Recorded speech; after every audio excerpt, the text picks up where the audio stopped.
Buenas noches, profe. Mi nombre es María Fernanda Rivera y el tema que me corresponde el día de hoy es sobre la plasticidad neuronal, que es el tema de la sesión 4 de la cartilla de psicobiología. En la tabla de contenidos que vamos a manejar una pequeña definición, un concepto de plasticidad sináptica, plasticidad funcional compensatoria y la enfermedad del Alzheimer. Como un poquito de los antecedentes históricos que tenemos, el término plasticidad neuronal aparece por primera vez en la obra de W. James en 1890 para hacer referencia a la capacidad de modificación del comportamiento humano. Años más tarde, Ramón y Cajal, que son quienes descubren como tal y describen la célula neuronal, propone que estas modificaciones comportamentales tienen un componente meramente anatómico. Hasta finales de los años 50 se mantiene la concepción que el sistema nervioso es un sistema estático en los adultos, considerando que una vez finaliza el proceso de neurodesarrollo, la anatomía del sistema nervioso central va a permanecer estable, salvo el proceso pues más bien del envejecimiento o procesos degenerativos. O sea, se cree que el sistema decrece, más no que tiene la capacidad de crecer y de generar nuevas conexiones.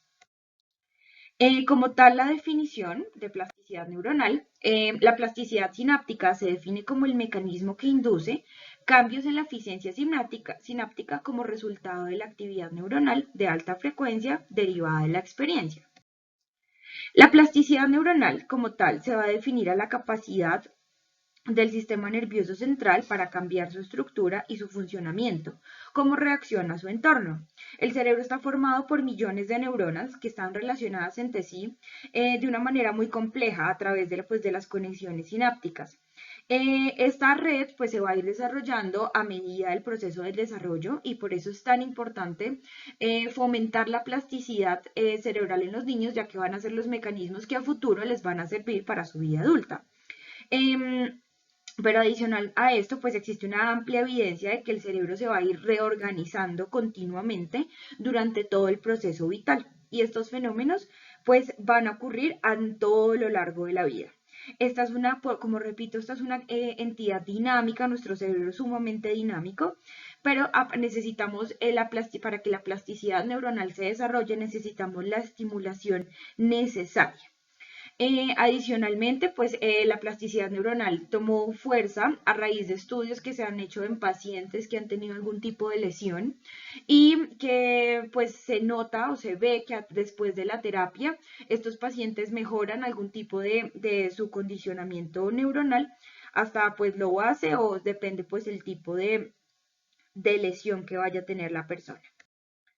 La recuperación pues va a depender de la edad, del área de cerebro afectada, de la extensión de la lesión, de la rapidez de la instauración en la enfermedad. Adicional a esto es muy importante los factores psicosociales y los factores ambientales que va a tener la persona. Y adicional a esto pues depende de una adecuada orientación y una adecuada rehabilitación. Las condiciones para que se dé la plasticidad neuronal, pues ocurre durante el desarrollo del desarrollo y el aprendizaje, pero aquí es muy importante que una de las condiciones operantes para que la plasticidad se dé es el aprendizaje como tal. Y adicional a esto, pues es un mecanismo adaptativo posterior pues a la pérdida de una función o una lesión o para tratar de maximizar las funciones preservadas después de un daño cerebral. Aquí tenemos en esta diapositiva pues un caso clínico que encontré. Es un caso clínico de un niño de 8 años, es natural de Bogotá, es escolarizado, producto de tercer embarazo a término, de una madre sana. El parto fue espontáneo, el Apgar fue completo, al momento del nacimiento no hubo problemas. Presentó un paro cardiopulmonar temprano y una sepsis neonatal, o sea, una infección que resultó en un infarto cerebral en el periodo neonatal.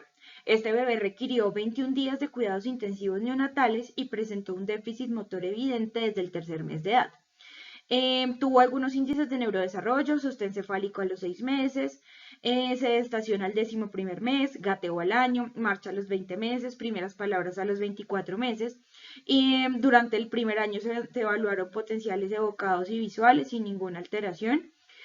Aquí se le hace un TAC. En este momento pues se reporta un infarto de la arteria cerebral media izquierda.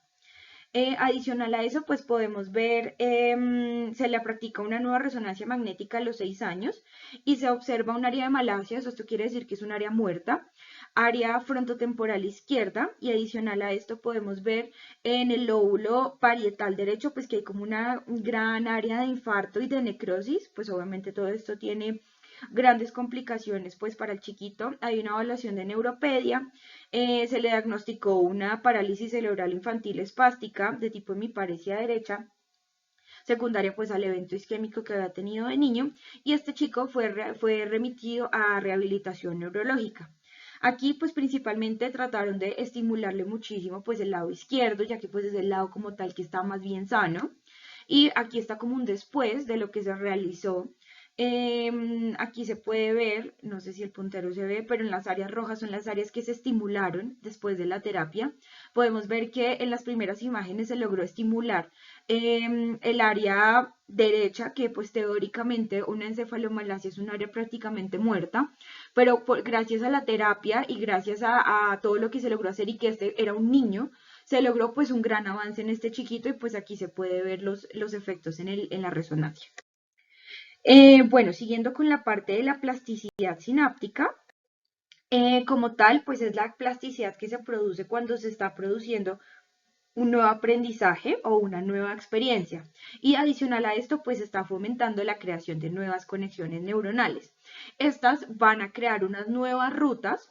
Entonces, cada vez que se adquieren nuevos conocimientos, y aquí es súper importante el tema de la práctica, cada vez que se practica este nuevo conocimiento, se va a aumentar como ese camino neuronal, por lo que va a permitir que la próxima vez que yo realice ese conocimiento aprendido y que he practicado, se realice de una manera más rápida y de una manera más eficiente. Entonces, esta plasticidad sináptica podríamos resumirlo, que es una manera para que los procesos de la vida diaria sean más rápidos y sean más efectivos.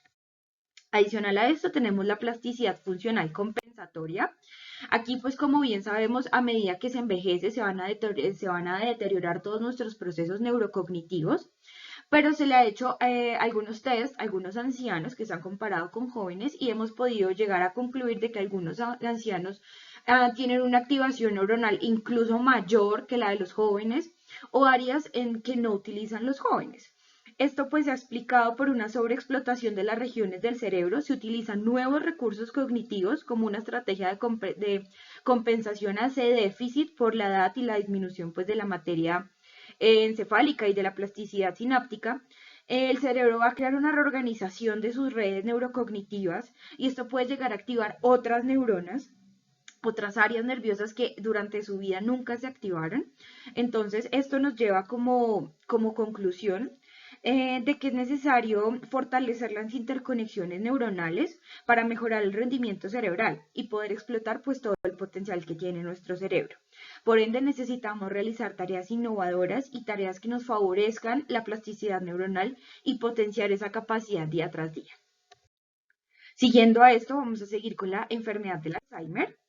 Entonces, bueno, como tal el Alzheimer se trata de una demencia con cambios citológicos, histológicos e inmunoquímicos característicos. Además, pues para tú diagnosticar Alzheimer como tal, pues los diagnósticos son clínicos, más adelante los criterios diagnósticos son clínicos, más adelante los voy a explicar, pero pues básicamente el diagnóstico es anatomopatológico, pero pues como tal esto ya se hace en estudios post-mortem.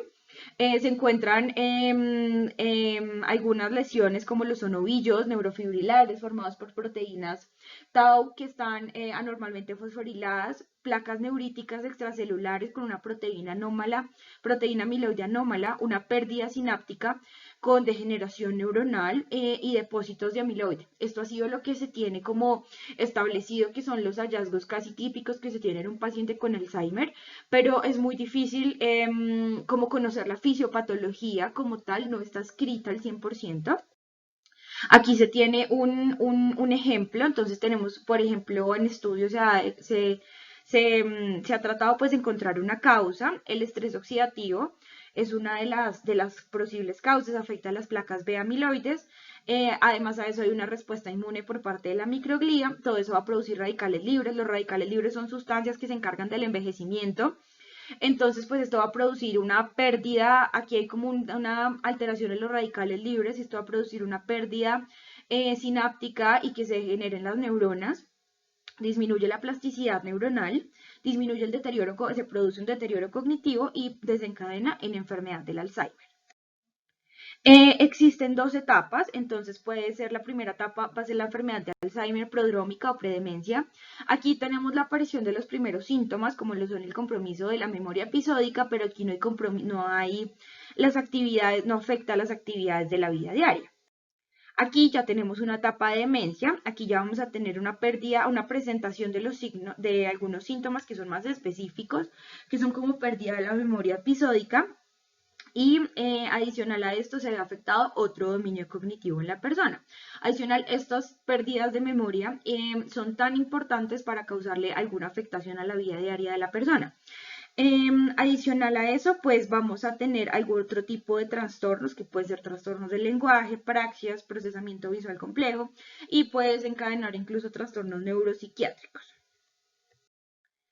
Tenemos aquí nuestros criterios diagnósticos, que pues, se diagnostica principalmente con el DSM-5. Entonces va a ser desarrollo de múltiples déficits cognitivos que se manifiestan tienen que ser dos criterios clásicos, que es el deterioro de la memoria, una o de las siguientes alteraciones cognitivas, afasia, praxia, agnosia o alteración de la ejecución. Estos van a provocar un deterioro cognitivo significativo pues, en la actividad laboral o diaria de la persona. Representan pues le disminuyen un montón en la actividad diaria que hace. El curso se caracteriza por un inicio gradual y pues un deterioro cognitivo que va a ser continuo. Esto tenemos importante que explicárselo a los pacientes, en especial a los familiares, que esto va a seguir continuamente, la persona se va a ir deteriorando. Adicional a esto, pues no hay otra enfermedad que explique todos los síntomas de la persona. Pueden provocar, se eliminan todas enfermedades que puedan provocar demencia, como hipotiroidismo, deficiencia de ácido fólico. Todo lo demás se tiene que descartar, tanto enfermedades del sistema nervioso central como otras patologías. Adicionalmente, pues la alteración nos explica mejor por la presencia de otro trastorno. Entonces se descartan otros trastornos psiquiátricos y pues se llega a la conclusión de que la persona estaba pues padeciendo Alzheimer. El cuadro clínico, pues usualmente se va a presentar en mayores de 65 años, pero en personas con o algún tipo de componente hereditario va a ser alrededor, puede aparecer hasta incluso en los 40 años, y pues incluso en el periodo de aparición puede llegar a presentar como momentos en donde se frena el deterioro cognitivo, pero siempre tenemos que tener claro que esa persona se nos va a ir deteriorando a lo largo de la vida, hasta pues que se llegue a un desenlace. Entonces, pues en este momento nuestro diagnóstico como tal, pues es neurológico, psiquiátrico y neuropsicológico. Se necesitan pues los criterios que expliqué anteriormente y pues se necesita entrevistar al paciente, entrevistar a un familiar, un examen físico, una evaluación neurocognitiva, que hay diferentes escalas y diferentes herramientas que se utilizan para un diagnóstico, exámenes complementarios y estudios de neuroimágenes. Y bueno, finalmente pues el tratamiento que se tiene. El tratamiento pues no es para revertir lo que ya se ha dañado, sino realmente el tratamiento es como para frenar un poco el avance de la enfermedad. Antes de un tratamiento farmacológico se tiene que tener un diagnóstico claro establecido por el DSM-5. Se utilizan dos fármacos, que es el donepezilo y la glantamina. Esos son los dos fármacos pues más utilizados. Y pues lo más importante aquí también son las herramientas no farmacológicas que se le puede aplicar a estos pacientes, como lo son estimular las funciones cognitivas, mejorar la sintomatología no cognitiva. Se necesita un constante apoyo de la familia, porque pues esto sin la familia es imposible. Conservar las actividades de la vida diaria para prolongar pues, la funcionalidad que se tiene, reforzar el autoestima, esto es muy importante, no abandonar al paciente a nivel psicológico, mantener una comunicación tanto con los médicos como con el paciente, y todo esto es en aras de mejorar la calidad de vida. Listo, profe, esta es mi exposición.